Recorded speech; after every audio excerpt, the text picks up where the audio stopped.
नमस्कार, राधे कृष्णा दोस्तों। आप सभी का स्वागत है मेरे YouTube चैनल प्रभु भक्ति में। और रोज की तरह आज हम फिर से उपस्थित हैं आपके सामने बहुत ही अच्छी जानकारी के साथ। जी हाँ, आज हम लोग बात करेंगे कि विनायक चतुर्थी फाल्गुन माह में कब पड़ रही है। तो आज ही के दिन पड़ रही है, आज यानी 13 मार्च को। तो आइए जानते हैं कि शुभ मुहूर्त क्या है, क्योंकि इस दिन पर भक्त भगवान गणेश की विधिपूर्वक पूजा अर्चना करते हैं और उनकी कृपा प्राप्त करने के लिए व्रत भी रखते हैं। मान्यता है कि ऐसा करने से साधक को शुभ फल की प्राप्ति होती है। इस बार फाल्गुन माह में विनायक चतुर्थी 13 मार्च को यानी कि बुधवार के दिन मनाई जा रही है। तो आइए अब जान लेते हैं इसका शुभ मुहूर्त और इससे रिलेटेड और भी जानकारियाँ। सनातन धर्म में सभी पर्व किसी न किसी देवी देवता से संबंधित होते हैं। ऐसे में चतुर्थी तिथि भगवान श्री गणेश जी को समर्पित है। हर महीने में कृष्ण और शुक्ल पक्ष की चतुर्थी को गणपति बप्पा की विशेष पूजा अर्चना की जाती है, साथ ही व्रत किया जाता है। मान्यता है कि ऐसा करने से साधक को शुभ फल की प्राप्ति होती है। तो आइए जानते हैं फाल्गुन माह की विनायक चतुर्थी की तिथि, शुभ मुहूर्त और पूजा विधि के बारे में विस्तार से सब कुछ। पंचांग के अनुसार फाल्गुन माह के शुक्ल पक्ष की चतुर्थी तिथि की शुरुआत 13 मार्च 2024 को सुबह 4:03 से होगी और इसका समापन अगले दिन यानी 14 मार्च 2024 को देर रात्रि को 1:25 पर होगा। ऐसे में फाल्गुन माह में विनायक चतुर्थी 13 मार्च को मनाई जाएगी, क्योंकि हमारे यहाँ उदया तिथि मान्य होती है जो कि 13 मार्च को ही पड़ रही है। विनायक चतुर्थी के दिन आइए जानते हैं कि पूजा मतलब कैसे करें, शुरुआत कैसे करें। तो विनायक चतुर्थी के दिन ब्रह्म मुहूर्त में उठें और दिन की शुरुआत करें। भगवान गणेश जी का ध्यान करें। इसके बाद स्नान आदि से निवृत्त होकर आप वस्त्र धारण करें, स्वच्छ वस्त्र धारण करें। उसके बाद मंदिर की साफ सफाई कर लें और अब लकड़ी की एक चौकी लगा लें। लकड़ी की चौकी लगाने के बाद आप उस पर लाल या पीला कपड़ा बिछा लें और गणेश जी की मूर्ति या चित्र स्थापित करें, जो भी आपके पास हो। अगर मूर्ति है तो बहुत ही अच्छी बात है। आप स्थापित करने के बाद गंगा जल से स्नान कराएं। उसके बाद आप जनेऊ अर्पित करें गणेश जी को, तिलक लगाएं और माला आप दुर्वा की घास जो होती है उसकी अर्पित करें। अगर नहीं है तो आप 5 या 21 या 11 दुर्वा भी अर्पित कर सकते हैं। फूल माला चढ़ाएं। इसके बाद आप गणेश जी को थोड़ा सा सिंदूर भी अर्पित करें और दीप जलाएं, धूप जलाएं। मिष्ठान मोदक बहुत ही प्रिय होता है, तो आप मोदक या लड्डू चढ़ाएं, जो भी आपके पास उपलब्ध है। और इस तरीके से आप गणेश जी की फिर आरती करें, धूप दीप जलाएं और गणेश चालीसा का पाठ करें। गणेश अथर्वशीष का भी पाठ कर सकते हैं। और जो मौसमी फल होते हैं अगर आपके पास है तो आप उनका भी भोग लगाएं। पान कसैले भी हम चढ़ा सकते हैं, अगर आपके पास है तो आप उसे भी चढ़ाएं।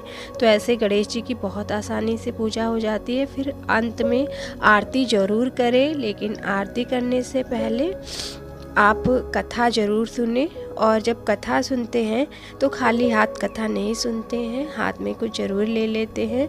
तो आइए जानते हैं विनायक चतुर्थी की कथा, बहुत ही सुंदर है। आप लोग ध्यान से ज़रूर सुनिएगा। ओम गण गणपते नमः। श्री गणेश चतुर्थी व्रत की पौराणिक कथा के अनुसार एक बार भगवान शिव तथा माता पार्वती नर्मदा नदी के किनारे बैठे थे। वहां माता पार्वती ने भगवान शिव से समय व्यतीत करने के लिए चौपड़ खेलने को कहा। शिव पार्वती चौपड़ खेलने लगे। शिव जी तैयार हो गए, परंतु इस खेल में हार जीत का फैसला कौन करेगा, यह प्रश्न उनके समक्ष उठा। तो भगवान शिव ने कुछ तिनके एकत्रित किए और उसका एक पुतला बनाकर उसकी प्राण प्रतिष्ठा कर दी और पुतले से कहा, बेटा हम चौपड़ खेलना चाहते हैं, परंतु हमारी हार जीत का फैसला करने वाला कोई भी यहाँ नहीं है। इसलिए आप बताना कि हम दोनों में से कौन हारा और कौन जीता। उसके बाद भगवान शिव और माता पार्वती का चौपड़ का खेल शुरू हो गया। यह खेल 3 बार खेला गया और संयोग से तीनों बार माता पार्वती ही जीत गईं। खेल समाप्त होने के बाद बालक से हार जीत का फैसला करने के लिए कहा गया तो उस बालक ने महादेव को विजयी बताया। यह सुनकर माता पार्वती क्रोधित हो गई और क्रोध में उन्होंने बालक को लंगड़ा होने, कीचड़ में पड़े रहने का श्राप दे दिया। बालक ने माता पार्वती से माफ़ी मांगी और कहा कि यह मुझसे अज्ञानतावश ऐसा हुआ है, मैंने किसी द्वेष भाव में ऐसा नहीं किया है, मुझे क्षमा कर दीजिए। बालक द्वारा क्षमा मांगने पर माता ने कहा, यहाँ गणेश पूजन के लिए नाग कन्याएं आएंगी, उनके कहे अनुसार तुम गणेश व्रत करो, ऐसा करने से तुम मुझे प्राप्त करोगे। यह कहकर माता पार्वती शिव जी के साथ कैलाश पर्वत चली गई। 1 वर्ष के बाद उस स्थान पर नाग कन्याएं आईं। तब नाग कन्याओं से श्री गणेश जी के व्रत की विधि मालूम करने पर उस बालक ने 21 दिन लगातार गणेश जी का व्रत किया। उसकी श्रद्धा से गणेश जी प्रसन्न हुए। उन्होंने बालक को मनोवांछित फल मांगने के लिए कहा।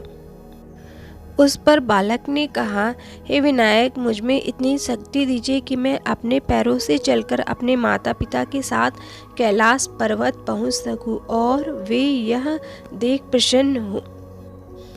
ऐसा सुनने के बाद गणेश जी ने कहा, तथास्तु। तब बालक को वरदान देकर श्री गणेश जी अंतर्ध्यान हो गए। इसके बाद वह बालक कैलाश पर्वत पर पहुंच गया और कैलाश पर्वत पर पहुंचने की अपनी कथा उसने भगवान शिव को सुनाई। चौपड़ वाले दिन से माता पार्वती जी शिव जी से विमुख हो गई थी, अतः देवी के रुष्ट होने पर भगवान शिव ने भी बालक के बताए अनुसार 21 दिनों तक श्री गणेश का व्रत किया। इस व्रत के प्रभाव से माता पार्वती के मन में भगवान शिव जी के लिए जो नाराजगी थी वह समाप्त हो गई। तब से यह व्रत विधि भगवान शंकर ने माता पार्वती को बताई। यह सुनकर माता पार्वती के मन में भी अपने पुत्र कार्तिकेय से मिलने की इच्छा जागृत हुई। तब माता पार्वती ने भी 21 दिन तक यह गणेश जी का व्रत किया तथा दूर्वा फूल और लड्डुओं से गणेश जी का पूजन अर्चन किया। व्रत के 21वें दिन कार्तिकेय स्वयं माता पार्वती से आ मिले। उस दिन से श्री गणेश चतुर्थी, विनायक चतुर्थी का यह व्रत सभी मनोकामनाओं की पूर्ति करने वाला व्रत माना जाता है। इस व्रत को करने से मनुष्य के सारे कष्ट दूर होकर मनुष्य को समस्त सुख सुविधाएं प्राप्त होती हैं। तो बोलो गणपति महाराज की जय, शिव जी माता पार्वती जी की जय, शिव परिवार की जय। यहाँ पर कथा समाप्त होती है। आई होप आपको कथा बहुत पसंद आई होगी और कथा सुनने के बाद अब आप आरती करें। आरती करने के बाद क्षमा याचना जरूर करें, क्योंकि हम जब पूजा करते हैं तो हमसे पूजा के दौरान कुछ ना कुछ गलतियां तो हो ही जाती हैं। तो भगवान से क्षमा याचना जरूर मांगे। उसके बाद पूरे घर में धूप दीप दिखाएं, अगर हो सके तो हवन भी करें और बड़ों का आशीर्वाद जरूर लें। उसके बाद आप प्रसाद बांटें। प्रसाद में आप फलाहार ही खाएं, खुद भी खाएं और दूसरों को भी प्रसाद वितरण करें। इस तरीके से विनायक चतुर्थी का जो व्रत पूजन है वो पूरा हो जाता है। आई होप आप सभी को यह जानकारी अच्छी लगी होगी। चैनल पे आप नए हैं तो चैनल को सब्सक्राइब, लाइक, शेयर करें। मिलते हैं हम नेक्स्ट वीडियो में इसी तरीके की जानकारी के साथ। तब तक के लिए राधे राधे और सभी को विनायक चतुर्थी की हार्दिक शुभकामनाएं।